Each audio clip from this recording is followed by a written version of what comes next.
Summer heat ను cool shades తో beat చేయండి. Mister opticals mister cool offer up to 75% of in summer glasses. ప్రస్తుతం తెలుగు రాష్ట్రాల్లో సంచలనంగా మారినటువంటి మంగ్లీ ఫైనాన్షియల్ కేసుకు సంబంధించినటువంటి ఎపిసోడ్లో అనూహ్యంగా తెర మీదకి వచ్చారు ప్రత్యూష రాథోడ్ గారు. హలో చెప్పండి అక్క. గద్వాల్ సైడ్ కదా, నీకు తెలుస్తుంది గద్వాల్ సైడ్. ఒకసారి లేదక్క, నాకు తెలియదు అక్క. లేదు తెలియదు అక్క నాకు. ఎందుకు అంతలా అసలు లేదక్క, తెలియదక్క, అదక్క ఇదే కనుక్కుంటాను కానీ కూడా అనకుండా మరి ఇంతలా అయిందిరా? తెలియదు అక్క అని అంటున్నా నేను. అదేరా, ఎందుకు కనుక్కుంటే అయిపోతుంది కదా, ఎందుకు భయం ఎందుకు అసలు? వై భయం దేనికక్క? దేనికి భయం? లేకపోతే ప్రత్యూష రాథోడ్ గారికి ఆ రోజు అసలు మంగ్లీ గారు ఎందుకు కాల్ చేశారు? ఆ కాల్ లైవ్లో ఉండగానే ఎందుకు ఆమె మీడియాకు వివరించాల్సినటువంటి పరిస్థితి వచ్చింది? అక్కడ వీళ్ళిద్దరి మధ్య ఎలాంటి టర్మ్స్ అండ్ కండిషన్స్ ఇప్పటివరకు నడిచాయి? అసలు ఏమంటున్నారు? నిజంగా మంగ్లీకి ఇష్యూతో సంబంధం ఉందా? ఈమె దగ్గర ఏమైనా ఆధారాలు ఉన్నాయా? దీని గురించి డిస్కస్ చేద్దాం. మనతో పాటు ప్రత్యూష రాథోడ్ గారు లైవ్ కాల్లో జాయిన్ అయ్యారు. నమస్తే అండి. నమస్కారం అండి. ఏంటి అసలు ఓవరాల్గా ఎపిసోడ్లో మంగ్లీ ఏమో పదే చెప్తుంది, నన్ను అనవసరంగా ఈ రాద్ధాంతంలోకి లాగుతున్నారు, నాకు సంబంధం లేనటువంటి ఇష్యూని తీసుకొస్తున్నారు అని చెప్తున్నారు. మీకు ఆ టైంలో సిస్టర్ అక్క అని మీరు మాట్లాడుతున్నారు. ఆ కాల్లో కూడా ఆమె కూడా చాలా ప్రశాంతంగా మాట్లాడుతున్నారు. ఆ కాల్ని మీరు ఎందుకు ఇలా మీడియాకు లీక్ చేయాల్సినటువంటి పరిస్థితి, ఎందుకు మీడియాకి ఇవ్వాల్సినటువంటి సిచ్యువేషన్ వచ్చిందంటారు? ముందుగా చాలా థ్యాంక్స్ మీడియా వాళ్ళకు. యాక్చువల్గా మంగ్లీ అక్క నాకు నార్మల్గా తెలుసు, క్యాజువల్గా నా కమ్యూనిటీలో వేరే వాళ్ళకి ఎట్లా తెలుసు నాకు కూడా ఆమె అట్లాగే తెలుసు అనమాట. అయితే నా ఒక 1.5 2 years జర్నీలో నాకు తోటి మంగ్లీ అక్క మాట్లాడింది సిర్ఫ్ మేబీ 1 or 2 times అండి, 2 or 3 times అంతే. అది ఎప్పుడైనా ఏదైనా ఇష్యూ ఉన్నప్పుడు అలాగా మాట్లాడతారు అంతే. అయితే నాకు లాస్ట్ కాల్ చేసింది March 25th. అది అక్క ఏదో స్టేటస్ పెట్టుకుంటే నేను అక్క don't worry you will be fine అని చెప్పేసి అన్నాను. దానికి లేదురా, నాకు దీనికి ఏం సంబంధం లేదు, ఏదో ఇలా వస్తున్నాయి బయట, నేను సెలబ్రిటీ కాబట్టి I can't come in front of the media and talk అని చెప్పారండి. అలా అని చెప్పారు. నిన్న ఏమైందంటే నేను ప్రెస్ మీట్ లో ఉన్నాను. అది మంగ్లీ గారి గురించి ప్రెస్ మీటే. నేను క్యాంపస్కి వెళ్ళాను, అక్కడ ప్రెస్ మీట్ ఉంది, నేను ప్రెస్ మీట్ లో ఉన్నప్పుడు నాకు సడన్ గా ఒక 2 times కాల్ వచ్చింది, మెసేజ్ కూడా వచ్చింది ఒకసారి కాల్ చేయని చెప్పి. నాకు చెప్పాను కదా నేను పెద్ద ఫ్రీక్వెంట్ గా అక్కతో ఎప్పుడు మాట్లాడలేదు అనమాట. ఫోన్ వస్తుంటే ఇప్పుడు పక్కన అందరూ ఉంటారు కదా, మెసేజ్ ఇలా నోటిఫికేషన్ వచ్చినప్పుడు ఏంటా అని అనుకున్నారు. ఇప్పుడు నేను ఫోన్ మాట్లాడకపోతే అవతల వాళ్ళు ఏమనుకుంటారంటే మేబీ నేను ఏదైనా తప్పు చేస్తున్నాను అనుకుంటారు. అంటే మీడియా వాళ్ళు చూసారా మీకు మంగ్లీ నుంచి కాల్ వస్తున్నటువంటి? అంటే నా పక్కనే అందరు ఇలా నిల్చున్నారు కదా, నా పక్కనే అందరు నిల్చున్నారు. ఇలా కాల్ వస్తుంది, నేను కట్ చేస్తున్నాను, కాల్ సైలెన్స్ చేస్తున్నాను, మెసేజ్ వచ్చింది కాల్ మీ అని చెప్పి. అప్పుడే దేవర్ టాకింగ్ అనమాట. సంపత్ గారు చెప్తున్నారు నాకు మంగ్లీ గారు ఫోన్ చేశారు, 2-3 సార్లు ఫోన్ చేశారు అంటే, ఓకే ప్రత్యూష కూడా ఫోన్ చేశారు అని అంటే, అప్పుడు నా ఫోన్ లో వాళ్ళు చూసారనమాట. అంటే ఫోన్ చేయ ప్రత్యూష ఒకసారి అని అన్నారు. అంటే సర్లే ఇంకా ఏముంటది, దెర్ ఇస్ నథింగ్ దేర్. అక్క కూడా మరి ఆన్సర్ చేసుకుంటారేమో అని అనుకున్నాను నేను. ఇట్స్ లైక్ మొత్తం అన్నోయింగ్ అండి. నేను కావాలని అయితే చేయలేదు. ఈరోజు అందరూ ఏదో ప్రత్యూష ఏదో చేసింది, నమ్మక ద్రోహం చేసింది అని ఏదో పెద్ద మాటలు మాట్లాడుతున్నారు. నేను ఎవ్వరికి ఏం నమ్మక ద్రోహం చేయలేదు, నేను జస్ట్ ఫోన్ ఎత్తిన అంతే. అంటే మీకు ఆమెకి మధ్య ఎలాంటి రిలేషన్ లేదు, అలాగే సో ఈ ఫైనాన్షియల్ ఇష్యూలో నాకు కూడా సంబంధం లేదు అని చెప్పే ప్రయత్నంలో భాగంగానే మీరు మీడియాకు ముందు ఆ కాల్ని లౌడ్ స్పీకర్ ఆన్ చేశారు, అంతేనా?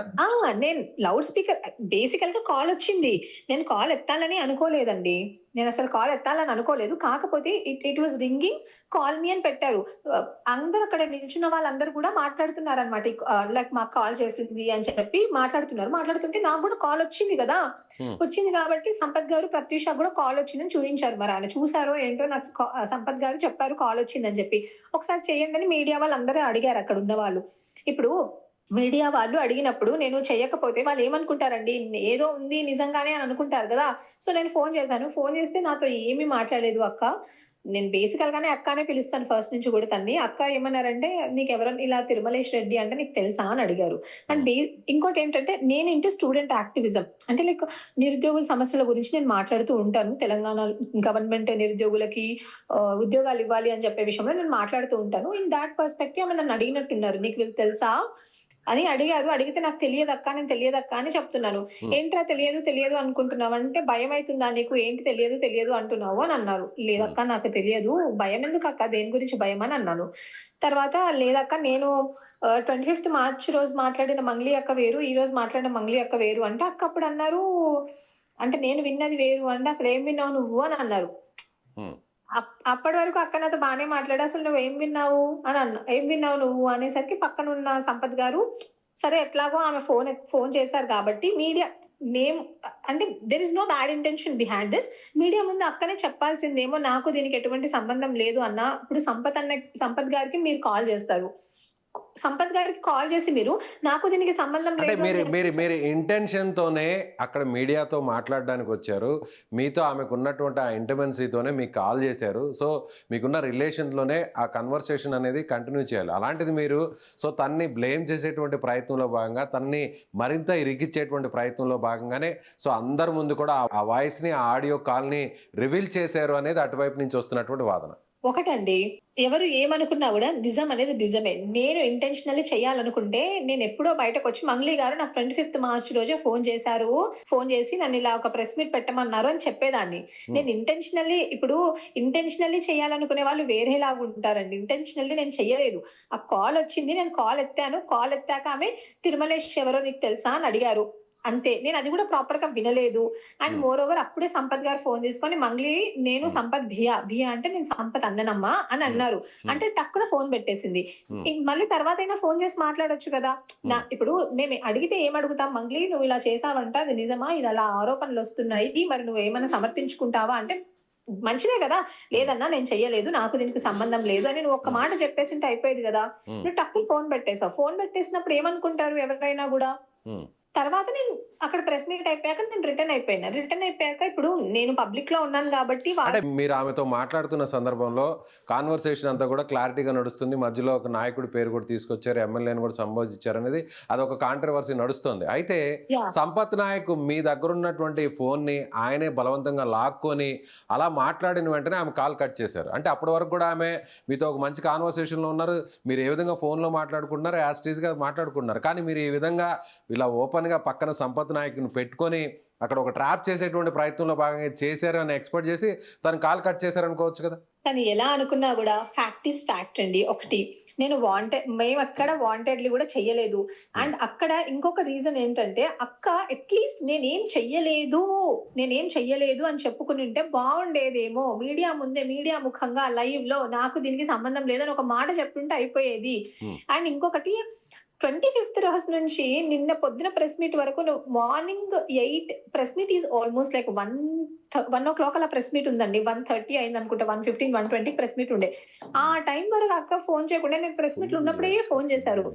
అక్క ఫోన్ చేసి ఏమంటారు అంటే, ఎంతసేపు అక్క నేను తప్పు చేయలేదు, నా గురించి మంచిగా మాట్లాడండి అని మాత్రమే చెప్తున్నారు. కానీ అదేదో అక్కనే బయటకు వచ్చి బాధితుల పక్షాన నిలబడి మాట్లాడితే అయిపోయేది కదా. ఇప్పుడు నేను ఏ ఊరికి వెళ్ళినా, ఏ తండాకు పోయినా, ఏ ప్రోగ్రామ్ కి పోయినా నేను నా ఇంట్లో తినను, బయట ఎవరన్నా నా తండావాసులు పిలిస్తే పోయి తినేసి వస్తా అని చెప్పిన అక్క, మరి ఈ రోజు ఇంతమంది బాధితులు ఉంటే ఆ బాధితుల దగ్గరికి పోయి, అమ్మ మీకు ఏం జరిగింది, మీ ప్రాబ్లం ఏంది, నేను సార్ట్అవుట్ చేస్తాను, నేనున్నా మీకు అని చెప్తే అయిపోతుంది కదా అని నా రిక్వెస్ట్ అంతే. అసలు నాకేం అవసరం అండి, ఆమె ఫోన్ కాల్ బయట పెడితే నాకేం వస్తుంది. నేను ఎప్పుడు కూడా బాధితుల ఇప్పుడు కూడా నేను చెప్తున్నా, అందులో చాలా మంది బాధితులు నష్టపోయిన వాళ్ళు ఉన్నారు, చాలా మంది బాధితులు. మీకు ఇందులో ప్రత్యక్షంగా కానీ పరోక్షంగా కానీ మీకు ఏమైనా ప్రమేయం ఉందా? ఇందులో మీరు కానీ ఏమైనా పెట్టుబడులు పెట్టడం, మీకు సంబంధించినటువంటి వ్యక్తులు కానీ సన్నిహితులు కానీ అయితే అలాంటప్పుడు ఎందుకు ఇప్పుడు ప్రత్యూష రాథోడ్ సీన్ లోకి ఎంటర్ అయ్యారు? ఎందుకు ఇప్పుడు ఇంత సినారీని క్రియేట్ చేసి మంగ్లీని టార్గెట్ చేస్తున్నారు అంటే దానికి లేదండి. టార్గెట్ అనేది ఏమీ లేదు. అది వెరీ అన్ఫార్చునేట్. ఆమె నాకు అదే టైంలో ఫోన్ చేసింది. నాకే కాదు, మంగ్లీ అక్క ప్రతి ఒక్కరికి, నా గిరిజన కమ్యూనిటీలో ఉన్న ప్రతి ఒక్కరికి ఫోన్ చేస్తుంది. ఫోన్ చేసి ఇలా జరిగింది నా విషయంలో, ప్లీజ్ నన్ను కొంచెం ఆదుకోండి, నా పక్షాన నిలబడండి, నేనేం తప్పు చేయలేదు అని మంగ్లీ అక్క చాలా మందికి ఫోన్ చేసింది. నాకే కాదండి, నా పక్కన ఉన్న సంపత్ నాయకి ఫోన్ చేసింది, ఆ పక్కన ఉన్న వేరే వాళ్ళకి ఫోన్ చేసింది, ఇట్లా చాలా మంది ఉన్నారు, అందరికి ఫోన్ చేసింది. నా కమ్యూనిటీలో నేను నోన్ ఫేస్ కాబట్టి నాకు ఫోన్ చేసి చెప్పారు అంతే. అండ్ మేబీ ఆ ప్రాసెస్ లోనే ఫోన్ చేసి నా గురించి ఏదైనా వీడియో చేయరా, నీకు వీళ్ళు తెలుసా అని అడిగారు అంతే. కాకపోతే అది అలా మీడియా నా ముందే ఉంది, లైవ్ లో వినిపించింది. అయినా వినిపించడంలో అందులో తప్పేముందండి? ఇప్పుడు ఇట్స్ ఓపెన్ బుక్. నాకు మంగ్లీ అక్కకు ఎటువంటి సంబంధం లేదు. So it's very open book. ఎవరో లీడర్ గురించి అడిగారు, అందులో తప్పేముంది? లీడర్ గురించి అడిగితే నాకు తెలియదక్క అని అన్నాను.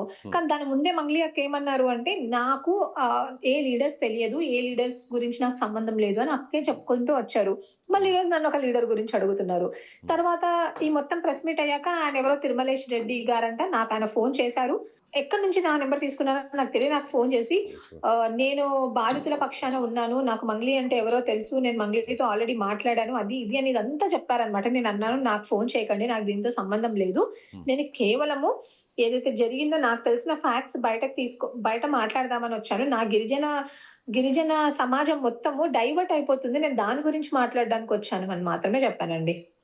సో ఫైనల్గా మీరు ఏం చెప్పదలుచుకున్నారు? మొత్తం ఎపిసోడ్లో అంతా కూడా మీరు మొత్తం మీ చుట్టూ కూడా నడుస్తుంది. ఇప్పుడు మంగ్లీ గారు ఎంత ఈ ఇష్యూలో ఆమె ఎంత ఇరుక్కున్నారో, ఇప్పుడు మీరు కూడా మీకు సంబంధం లేకుండా కూడా సో మీరు బదనం అవుతున్నారు అనేది మీరు చెప్తున్నటువంటి మాట. సో మీకేమనిపిస్తుంది? మీకేమనిపిస్తుంది? ఫస్ట్ థింగ్ నేనే చెప్తున్నాను కదా, మీరు కావాలంటే నా కాల్ రికార్డింగ్స్ కూడా తీసుకోవచ్చు, మీరు కావాలంటే మంగ్లీ గారిని కూడా అడగవచ్చు. మంగ్లీ గారికి నాకు ఎటువంటి సంబంధం లేదు. సంబంధం ఉంటే ఆమె బర్త్డే పార్టీకి నేను కూడా అక్కడ ఉండేదాన్ని కదా. I know her as a casual person. Like నా కమ్యూనిటీలో ఆమె చాలా మందికి తెలుసు, నాకనే కాదు, చాలా మంది సింగర్స్ కి తెలుసు, చాలా మందికి తెలుసు.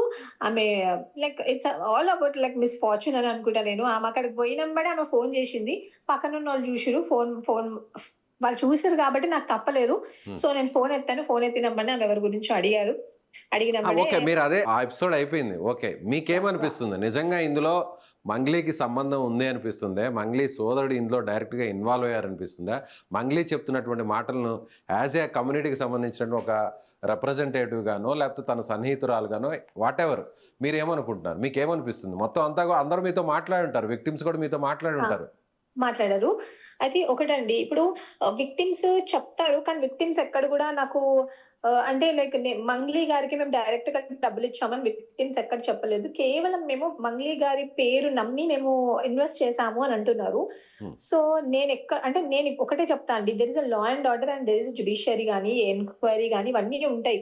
ఇవన్నీ చేశాక మంగ్లీ గారు తప్ప ఒప్ప అనేది వాళ్ళు నిర్ణయిస్తారు. I'm not here to decide. నేను ఇక్కడ ఒకటే రిక్వెస్ట్ ఏం చేసుకుంటున్నా అంటే, అందరు బాధితులకు న్యాయం జరుగుతుందో జరగదో నాకైతే తెలియదండి, కానీ అట్లీస్ట్ కొంతమందికైనా న్యాయం జరిగితే మంచిగా అంటే ఇప్పుడు మీరు బాధితుల పక్షాన న్యాయం కోసం పోరాడడానికి వచ్చినటువంటి ప్రతినిధి, లేదంటే మంగ్లీతో సంబంధం ఉన్నటువంటి ఒక పరిచయస్తురాలుగా, సో ఇద్దరి మధ్య ఒక న్యూట్రల్ మీడియేటర్ పర్సన్ గా ఈ ఇష్యూని క్లోజ్ చేయడానికి వచ్చినటువంటి ప్రతినిధి?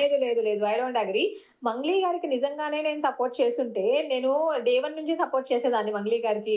డ్రగ్స్ కేసు అప్పుడు నేను మంగ్లీ గారి గురించి మాట్లాడేదాన్ని. ఒకవేళ సపోర్ట్ చేస్తుంటే, నేను తర్వాత ఏమంటారు పక్కనున్న ఆంధ్రాలో అదొక ఇష్యూ అయింది కదా, లైక్ జగన్ గారికి పాటలు పాడతారు, టీడీపీకి పాడరు అని సంథింగ్, ఆ ఇష్యూ అప్పుడైనా నేను రెస్పాండ్ అయ్యేదాన్ని.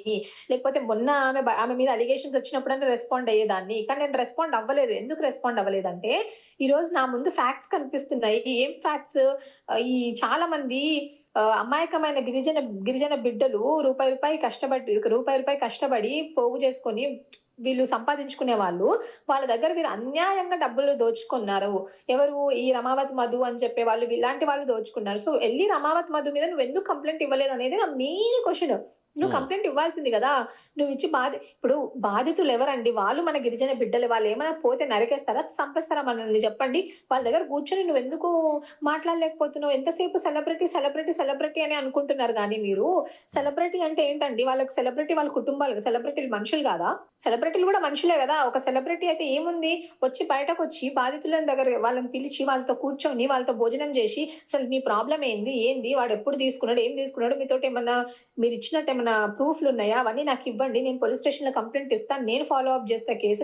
నా పేరు చెప్పుకొని మోసం చేశారు కదా, ఎవరా దొంగలు అని చెప్పి నువ్వు అడగొచ్చు కదా అని అంటున్నా. నేను ఎంతసేపు బాధితుల పక్షాననే అండి. ఈ రోజు ఆ బాధితులు వాళ్ళ రేపు సో మంగ్లీకి వ్యతిరేకంగా నిజంగా ఇందులో మంగ్లీకి సంబంధాలు ఉన్నాయని తెలిస్తే, ప్రూవ్ అయితే, సాక్ష్యాధారాలన్నీ కూడా బయటపడి ఒకవేళ కేసు స్ట్రాంగ్ అయితే మీరు మంగ్లీకి వ్యతిరేకంగా ఫైట్ చేయడానికి ఎంత దూరమైనా వెళ్తారా? ఇదే గిరిజన బిడ్డల ప్రతినిధిగా దేనికైనా సిద్ధం అవుతారా? మంగ్లీతో డే అంటే డే కొట్టడానికి మీరు రెడీగా ఉన్నారా? ఇప్పుడు కూడా చెప్తున్నా కదండి, ఇప్పుడు తప్పు చేసిన వాళ్ళు ఎవరైనా సరే, ఇప్పుడు రమావతి మధు కూడా గిరిజన బిడ్డే, మంగ్లీ గారు మాత్రమే కాదు, రమావతి మధు కూడా గిరిజన బిడ్డే. ఇప్పుడు రమావతి మధును ఎట్లాగైతే లోపలేసారో, రేపు పొద్దున్న తప్పు అని తెలిస్తే, if it is proven mistake అంటే లెట్స్ సి షీఈ్ ఇన్నోసెంట్. ఇప్పుడు ఎందుకంటే ఆమె గిల్ట్ చేయలేదు అని చెప్పి ఎక్కడ కూడా, ఆమె గిల్టీ చేసింది, ఆమె ఒక తప్పు చేసిందని ఎక్కడ కూడా ప్రూవ్ అవ్వలేదండి. సో షీఈ్ ఇన్నోసెంట్ ఇప్పుడు కూడా. మరి అలాంటప్పుడు ఇంత ఆమె తప్పు చేయట్లేదు, ఆమెకి పెద్దగా పాత్ర ఉంది, డైరెక్ట్ ఇన్వాల్వ్మెంట్ ఉంది అనేది ఎక్కడ కూడా బయట క్లారిటీ రావట్లేదు, ఆ స్పష్టత లేదని మీరే చెప్తున్నారు. మరి అలాంటప్పుడు మంగ్లీని వాంటెడ్గా మీడియాలోకి తీసుకొచ్చి పదే పదే ఎందుకు బదనాం చేసేటువంటి ప్రయత్నం జరుగుతుంది అనేది ఆమె తరపున, అలాగే మీ గిరిజన బిడ్డలకు సంబంధించినటువంటి ప్రతినిధులందరూ కూడా, సో వాళ్ళందరూ కూడా చెప్తున్నటువంటి కమ్యూనిటీ లీడర్స్ అందరూ కూడా క్వశ్చన్ చేస్తుండేది అదే. నేను అదే చెప్తున్నా కదండి. ఇప్పుడు మీరు ఉన్నారండి, మీ పేరు చెప్పుకొని ఎవరో పోయి డబ్బులు దోసుకొని తిన్నారు, అప్పుడు మీరు ఏం చేస్తారు? ఆ ఫలానా ఓడి మీద పోయి కేసు కంప్లైంట్ ఏదో కేసు రిజిస్టర్ చేస్తారా చేయరా? నువ్వు ఒక సెలబ్రిటీవి, నీ పేరు వాడుకొని ఇంతమంది ఇన్ని లక్షలు, ఇన్ని కోట్లు లక్షలు కూడా కాదు, ఇన్ని కోట్లు ఎవరో ఇన్ని కోట్ల రూపాయలు వాళ్ళు తీసుకున్నప్పుడు నువ్వు పోయి ఒక కంప్లైంట్ ఇవ్వలేవా? ఒక కంప్లైంట్ ఇవ్వడానికి ఏమంత ప్రాబ్లం వస్తుంది? అలా కంప్లైంట్ ఇవ్వమంటున్నాము. ఎప్పుడైతే మీరు కంప్లైంట్ ఇవ్వట్లేదో, ఇంకొక విషయం ప్రత్యూష గారు, మీరు విక్టిమ్స్ తో చాలా మందితో మాట్లాడారంటున్నారు కదా, వాళ్ళలో ఎవరైనా మేము నేరుగా మంగ్లీని కలిసాము, మంగ్లీ చెప్పడం వల్లే వాళ్ళకి అమౌంట్ పే చేసాము, అలాగే మంగ్లీ బ్రదర్ కి డబ్బులు ఇవ్వమని అనేటువంటి విషయం ఎప్పుడన్నా మంగ్లీ డైరెక్ట్ గా చెప్పి చాలా మంది విక్టిమ్స్ ఏం చెప్తున్నారు అంటే, రమావతి మధు అనే పర్సన్ నేను మంగ్లీ వాళ్ళ చెల్లెల్ని పెళ్లి చేసుకుంటాను, ఇదిగోండి మంగ్లీతో నేను దిగిన ఫొటోస్, ఇదిగోండి మంగ్లీ వాళ్ళ తమ్ముడితో నేను దిగిన ఫొటోస్, నాకు వాళ్ళ తమ్ముడు తెలుసు, వాళ్ళ తమ్ముడిని మిమ్మల్ని కల్పిస్తాను అని ఇలా మొత్తం ఒక ఫ్రేమ్ మంగ్లీ ఫ్యామిలీ చుట్టూ వాడు ఒకటి క్రియేట్ చేశారు. క్రియేట్ చేసినప్పుడు మంగ్లీ గారి పేరు వాడుకొని వాళ్ళు మిగతా అందరు ఇన్నోసెంట్స్ దగ్గర డబ్బులు తీసుకున్నారు. ఆ ఇన్నోసెంట్ పీపుల్, ఎవరైతే ప్రజలు ఉన్నారో వాళ్ళు ఏమనుకున్నారు అంటే, నిజంగానే మంగ్లీ గారు ఉన్నారేమో ఇందులో, మంగ్లీ గారు మన గిరిజన బిడ్డనే కదా, చాలా కష్టపడి ఎదిగింది కదా, ఉంది కదా అని వాళ్ళు అనుకున్నారు. వాళ్ళు అనుకొని ఈమెకి డబ్బులు ఇచ్చిన వాళ్ళు అనమాట అందరూ. ఓకేనా అండి? వాళ్ళు అనుకొని డబ్బులంతా వాళ్ళు ఎందుకు ఇచ్చారు? సిర్ఫ్ మంగ్లీ గారు పేరు చెప్తున్నారు కాబట్టి అది నిజమని నమ్మి వాళ్ళు డబ్బులు ఇచ్చిన వాళ్ళు. సో నువ్వు వాళ్ళని ఆదుకో, పోయి ఆ రమావతి మధు మీద ఎందుకు కంప్లైంట్ ఇవ్వట్లేదు అని నా క్వశ్చన్ అండి. మీరు ఎప్పుడైతే రమావతి మధు మీద కంప్లైంట్ ఇచ్చి ఎప్పుడైతే గిరిజన బాధితులను వచ్చి మీరు కలుస్తారో, ఆ రోజు నేను డెఫినెట్ గా సపోర్ట్ చేస్తా మంగ్లీ అక్కకి. ఇప్పటి వరకు మీరు బాధితులని కలిసారా? ఎంతమంది బాధితుల్ని కలిసి మాట్లాడారా? ఇప్పుడు నిన్న ఒక మీరే ఫోన్ కాల్లో వాళ్ళు చెప్తున్నారు, మీరు రికార్డ్ చేసుకోండి, మీకు రిసిప్ట్ కూడా పంపించాను అని. నిన్న అక్కడ రికార్డ్ అయింది అదంతా. ఓకే, అంటే నేను ఇప్పుడు కూడా అదే చెప్తున్నా అండి. మా గిరిజన నాయకులు కానివ్వండి, మిగతా వాళ్ళకి మంగ్లీ కాదు మీరు సపోర్ట్ చేయాల్సింది. You should not be by the side of Mangli, you should be by the side of those innocents who last. వాళ్ళు ఏదైతే ఇన్నోసెంట్ పీపుల్ ఉన్నారో, మన గిరిజన బాధితులు ఎవరైతే ఉన్నారో, లాస్ అయిన గిరిజనులే కాదండి. ఒకవేళ ఇందులో మంగ్లీకి డైరెక్ట్ గా ఇన్వాల్వ్మెంట్ ఉంది, ప్రత్యక్షంగానో పరోక్షంగానో ఆమె ప్రమేయంతోనే ఈ స్కామ్ అంతా కూడా నడిచింది అనే ఒక స్పష్టత వస్తే, సో ఎవిడెన్స్ కూడా బయటకు వస్తే, సో అప్పుడు ఆమెను ఏం చేయాలంటారు? ఒకటి అండి, ఇప్పుడు ఒకవేళ నిజంగానే అక్క తప్పు చేసింది అని తెలిస్తే she has to give refund. అంటే బాధితులు ఎవరైతే ఉన్నారో, నష్టపోయారో వాళ్ళందరికీ కూడా వాళ్ళు నష్టం పూడ్చాలి. అంటే నష్టపోయిన వాళ్ళని ఆదుకోవాల్సింది ఫస్ట్ మెయిన్ థింగ్ అండి. అక్కడ వరకు we will definitely try our best. అందరికీ న్యాయం జరుగుతుందో లేదో నేను చెప్పలేను, కానీ అట్లీస్ట్ కొందరికైనా న్యాయం జరిగితే చాలా మంచిది ఉంటది అని అనుకుంటున్నా. ఇఫ్ అక్క వాస్ ప్రూవెన్ మిస్టేక్, అప్పుడు దానికి మా దాంట్లో గిరిజన నాయకులు చాలా మంది ఉన్నారండి. ఇప్పుడు ఎవరైతే బయటకు వచ్చి అక్కకు సపోర్ట్ చేసే వాళ్ళు ఉన్నారు, ఎవరైతే బాధితులకు సపోర్ట్ చేసే వాళ్ళు ఉన్నారు, వాళ్ళు ఏ డెసిషన్ తీసుకున్నా కూడా దాని మీద మేము అబైడ్ అయ్యి ఉంటాం. What ever the decision might be. మరి వాళ్ళు కమ్యూనిటీ నుంచి బాయ్కాట్ చేసినా మేమేమన్నాము, వాళ్ళు ఎక్కడి నుంచి ఏం చేసినా కూడా మేమేమన్నాం. ఎందుకంటే ఒక తప్పు చేసే ముందు నేను ఒకటే చెప్తాండి, తప్పు చేసే ముందు సరే మీరు ఆలోచించలేదు ఓకే, కానీ ఇన్నోసెంట్ బాధితులు కదండి. మీరే చెప్పండి, కూలి పనులు చేసుకునే వాళ్ళ దగ్గర నుంచి మనం ఇన్ని డబ్బులు దండుకొని తిన్నాము అంటే ఎవ్వరు కూడా సపోర్ట్ చేయరు దానికి. నేనైనా చెయ్యను, ఇంకొకరైనా చెయ్యరు. సో ఒకవేళ నిజంగా ఇఫ్ షీఈస్ ప్రూవెన్ గిల్టీ, అప్పుడు ఏం చేయాలో అప్పుడు ఆలోచిస్తాము. And more over I'm requesting, even Mangli అక్కను కూడా ఈ ప్లాట్ఫామ్ నుంచి రిక్వెస్ట్ చేస్తున్నాను, వాట్ ఎవర్ హ్యాపెండ్ అది వాంటెడ్లీ అయితే జరగలేదు, అది ఏదో అక్కడ తెలియక సినారియోలో జరిగిపోయిన విషయం. అండ్ మోర్ ఓవర్ మీరు నిన్న కూడా నాకు ఆ తిరుమలేష్ రెడ్డి ఎవరు తెలియదు అని అన్నారు, కానీ ఆయన మాకేమో ఫోన్ చేసి ఆయన మీడియా ఛానల్స్ ముందు కూడా మాట్లాడుతున్నారు వచ్చి, లేదు నాకు తెలుసు మంగ్లీ గారు అని అంటున్నారు. మరి ఎవరిని నమ్మాలి చెప్పండి? ఆయన నమ్మాలా, ఈమెను నమ్మాలా? ఎస్, ఫైనల్గా కంక్లూడ్ చేద్దాం. ఒకవేళ మంగ్లీకి నేరుగా ప్రమేయం ఉందంటే ఇలా జరగాలని మీరు కోరుకుంటున్నారు. అలాగే మంగ్లీకి అసలు ఎలాంటి ప్రమేయం లేదు, వాంటెడ్లీ ఆమెను ఇందులో ఇరికిచ్చే ప్రయత్నం చేశారు అని ప్రూవ్ అయితే అప్పుడు ఏం చేయాలంటారు? He'll be very మంగ్లీకి happy అండి. మంగ్లీకి జరిగిన డ్యామేజ్కి కాంపన్సేట్ ఎలా చేయాలంటారు? మీరు మంగ్లీ అక్కకు డ్యామేజ్ జరిగింది అని మీరు అనుకుంటున్నారు. రెండు What is పాయింట్స్ that? అడుగుతున్నాను నేను, 2 పాయింట్స్ అడుగుతున్నాను. సో ఎవరైతే అమాయకులు ఉన్నారో, అమాయకులు పెట్టుబడులు పెట్టి మోసపోయారో వాళ్ళకి ఖచ్చితంగా న్యాయం జరగాలి. అది మంచిదే మంగ్లీ అయినా కదండి. ఇప్పుడు ఎవరైనా సరే. మంగ్లీ గారు కడిగిన ముత్యం లాగా బయటకు వస్తే మంచిదే కదా. ఉమ్, అదే కోరుకుంటున్నాం. ఎందుకంటే మా గిరిజన బిడ్డే, తను వేరే ఏం కాదు. తను ఒక మంచి స్థాయిలోనే ఉంది. తనకి ఇందులో ఏమి ప్రమేయం లేదు అని తెలిస్తే కూడా చాలా మంచిదే. ఇంకా తను ఎదుర్కొన్న ఆరోపణలకి తను ఇవన్నీ చేయలేదు అని తెలిస్తే ఇంకా she will become very strong. We really appreciate her. And మాకు డెఫినెట్ గా నమ్మకం ఉంది ఆమె ఇందులో ఏమీ చేయకుండా ఉంటదేమో అని మేము అలానే అనుకుంటున్నాం. ఎందుకంటే మా గిరిజన బిడ్డ, ప్రపంచానికి ఆమె గురించి తెలుసు. సో అలాంటి ఆమె ఇందులో ఇన్వాల్వ్మెంట్ లేదు అని తెలిస్తే may will be very happy. So ఒకవేళ ఇన్వాల్వ్మెంట్ ఉందని తెలిస్తే ఆమె కటకటాలకు వెనక్కు వెళ్ళించేంత వరకు, శిక్ష పడేంత వరకు మీరు నిలబడతారా? ఇన్వాల్వ్మెంట్ ఉంది అని తెలిస్తే వాళ్ళు ఎంతైతే, ఫస్ట్ థింగ్ అండి, కటకటాల వెనక అది పక్కన పెడితే ఇన్వాల్వ్మెంట్ ఉందని తెలిస్తే బాధితులకు వాళ్ళ దగ్గర నుంచి ఎవరైతే బాధితులు నష్టపోయారో అంటే తప్పు చేసిన వారికి శిక్ష పడాల్సిందే కదా. శిక్ష ఎలాంటి శిక్ష పడాలి ఏంటి అనేది అది న్యాయస్థానం డిసైడ్ చేస్తుందండి. Who are we to decide. కాకపోతే మా కమ్యూనిటీ మాత్రం డెఫినెట్ గా బైకాట్ చేస్తుంది. ఆ డిమాండ్ అయితే మీరు మాత్రం రైజ్ చేస్తారు. యా షూర్ అండి. Right, okay, thank you Pratyusha గారు.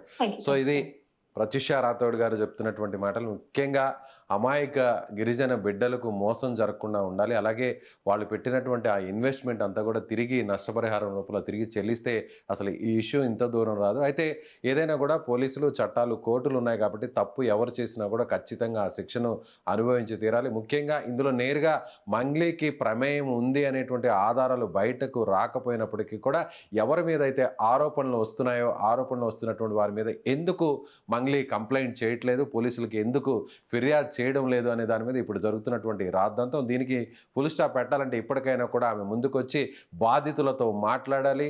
సో బాధితులు నష్టపోయినటువంటి వారందరితో కూడా మాట్లాడి వారు తరపున నిలబడితేనే అప్పుడు మంగ్లీకి సంబంధం లేదు అనేటువంటి విషయం మీద కూడా అందరూ నమ్మేటువంటి అవకాశం ఉంది. సో దీని మీద పూర్తి స్థాయిలో విచారణ జరగాలని కూడా ఆమె డిమాండ్ చేస్తున్నారు. ప్రత్యూష రాథోడ్ చెప్తున్నటువంటి మాటల్ని మీరు నమ్ముతున్నారా?